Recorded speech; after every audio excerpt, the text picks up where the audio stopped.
Hello and welcome to Five Things. I'm Dana Taylor. The quest to live a long and healthy life has been around for thousands of years. Our doctors tell us the secret is to eat right, exercise, get enough sleep.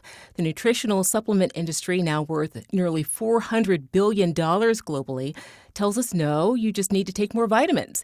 Researchers, meanwhile, have posited that it really just comes down to good genes. So, what's the real secret to longevity? A new series out on Netflix called Live to 100 Secrets of the Blue Zones aims to cut through the noise and give us an answer. I'm joined now by series host and author Dan Buettner, who spent the last 20 years traveling the world to get to the heart of it. Dan, thanks for joining me. It's a delight to be here. So, Dan, you define blue zones as places where people live to 100 at the highest rates in the world. And I want to get into the specifics of what you discovered in each area in a minute here. But can you tell us, is there one magic ingredient that you found in common? Not magic, but maybe the most sort of newsworthy is beans. The cornerstone of every longevity diet in the world is a cup of beans a day, which is associated with about 4 extra years of life expectancy. But what really gives these blue zones an extra decade or so of healthy life is this matrix, an interconnected web of mutually supporting things that help people do the right things and avoid the wrong things for long enough so they don't develop a life foreshortening chronic disease. Well, community seems to play a big role here in America. Our town squares used to be churches. That's no longer the case. Tell us what you learned about finding belonging.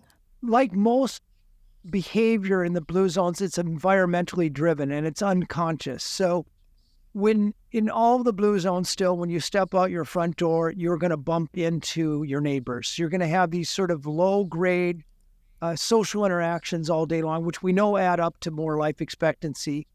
There's a expectation to show up to the village festivals, to show up to church, to help out neighbors and so forth. The people know each other's names.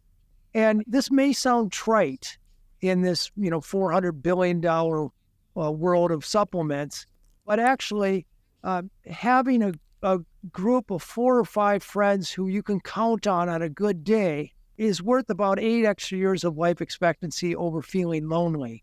So far better research, far more powerful strategy for longevity, having a close circle of friends as opposed to chasing some marketing claim on a supplement. Well, a place that a lot of Americans find community these days is on social media. Can online ever replace the need for physically connecting to community? I would have said no before the pandemic. I was actually on a panel at the Aspen Institute that showed there was some stress reduction when you could connect with somebody with whom you had a meaningful connection on Zoom. But I think social media is useful to the point that it helps you connect in the real world. We're meeting over this Zoom connection. If we met in the real world and become friends and it all started here, social media is a good thing. But if you're using social media at the expense of real-world connection, it's for sure a negative. Well, then another critical factor that you cite influencing blue zone areas is having a sense of meaning in one's life. Can you talk about what you saw in this respect? So in all of these blue zones, there's vocabulary for purpose. Plan de vida in the Coya Peninsula of Costa Rica, ikigai in Okinawa. And people don't wake up with the existential stress of what they're doing today. They have a clear sense of where they fit in their family or in their community or the larger social construct of their place. With this sense of purpose, there's always an element of service to it. So they know what they're good at, they know their values, and they know an outlet for that. Robert Butler, who's the very first director of the National Institutes on Aging, was the author of a study that showed that people who could articulate their sense of purpose were living about 8 years longer than people who are rudderless. And once again, far better research and far bigger payoff to knowing and living your purpose than trying to find longevity in a pill or a supplement. Well, Gen Z has really prioritized doing meaningful work career-wise. They've overwhelmingly said that they want to work for companies that are quote-unquote good.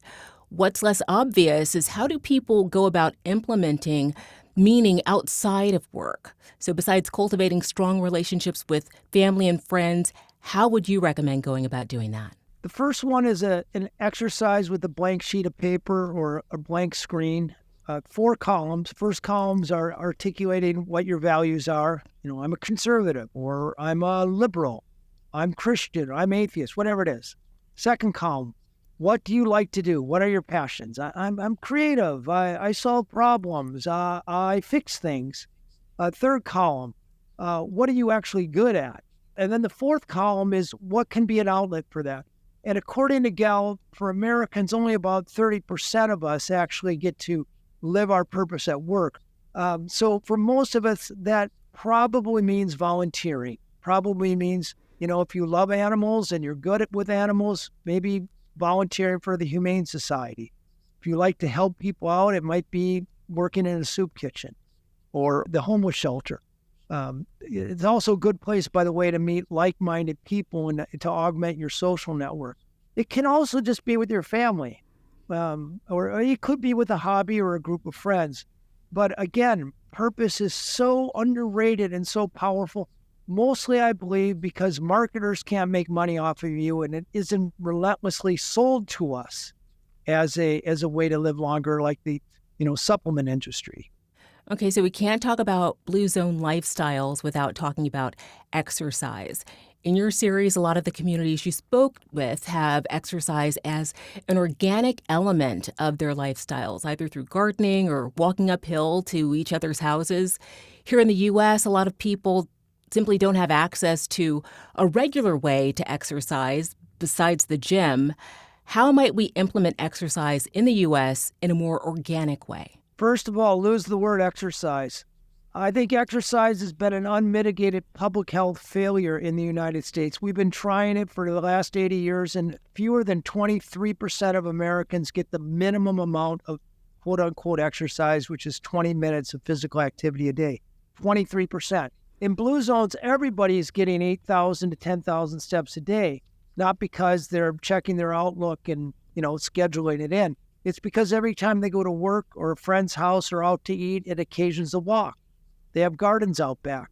They haven't engineered all the physical activity out of their lives with mechanical convenience. The easiest thing Americans can do is to learn how to walk to their grocery store, to their neighbor's house, out to eat, or to work. 90% of training for a marathon is getting 8,000 steps a day. Almost any American can do it. And that's much more a product of your environment than it is remembering to exercise. And diseases of the mind have long been blamed for the deterioration in quality of life as people age. Alzheimer's and senility are both huge factors. What's the biggest takeaway you had that might help people shift their lifestyles in later years for the positive? At least 50% of dementia is avoidable. We don't realize that. And the way we avoid dementia is eating a whole food, plant-based diet. We stay socially connected. We stay physically active. The same things that will keep us from dying prematurely from heart disease or type 2 diabetes keep our brains sharp. Social interaction. We know that if we stay socially connected, we're far less likely to suffer from depression, commit suicide, or suffer from Alzheimer's or other forms of dementia later in life. We just put too much emphasis on quote unquote the cure when there's way more opportunity for prevention beginning right now in everybody's lives. Well, Dan, as you know, life expectancy in 2020 and 2021 saw its biggest two-year drop in about a century. It went from nearly 79 years in 2019 to just over 76 in 2021. What do you hope people take away from your series that might reverse the tide? And what's even worse, by the way, is after the pandemic, life expectancy continued to drop in the United States, where in other developed worlds it's now recuperated. The reason we're dying prematurely is mostly from chronic disease, avoidable chronic disease. Most of that is driven by eating the American diet. Most of what we buy in grocery stores is processed with added sugars. We could probably eliminate 60% of that foreshortening of our lives if we move to a whole food, plant-based diet. If we learned how to cook at home, got our hands on a few good plant-based cookbooks, paged through it, found a dozen recipes with our families, took the time to learn how to make it, tasted of them until we find a handful that we love.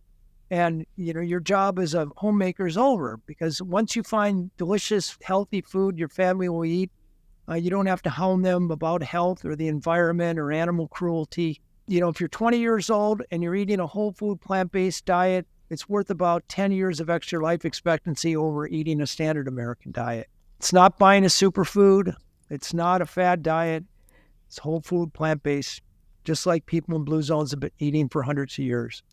Okay, so in the course of your past research and in filming this series, what aspect of longevity did you find most surprising? Well, that people drink in blue zones. I know there's a lot of trendy research saying that alcohol is unsafe at any amount, but I just saw a survey of 90-year-old Icarians, and 85% of them drank wine every day of their adult life.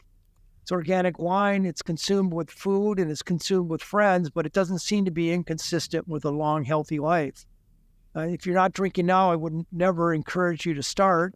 And if you have a, unhealthy relationship with alcohol, you should work on that. But I think this sort of blanket can't drink alcohol is inconsistent with the human condition for the past 4,000 years. And it's inconsistent with what we're clearly seeing as a lifestyle of longevity in the blue zones.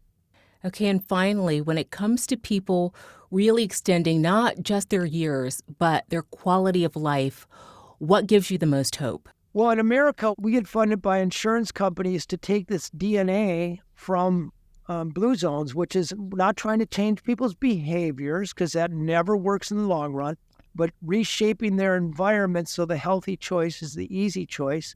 And the fact that insurance companies are paying for community-wide interventions, taken right from places like Okinawa Blue Zone, I think that really offers some hope for the rest of America.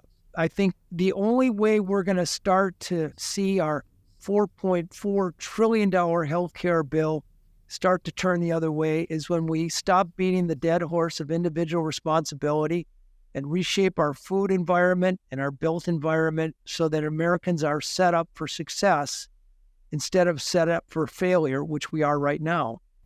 Dan, thank you so much for joining us. It was a delight, and I'll see you when you're 100. Thanks for watching. I'm Dana Taylor. I'll see you next time.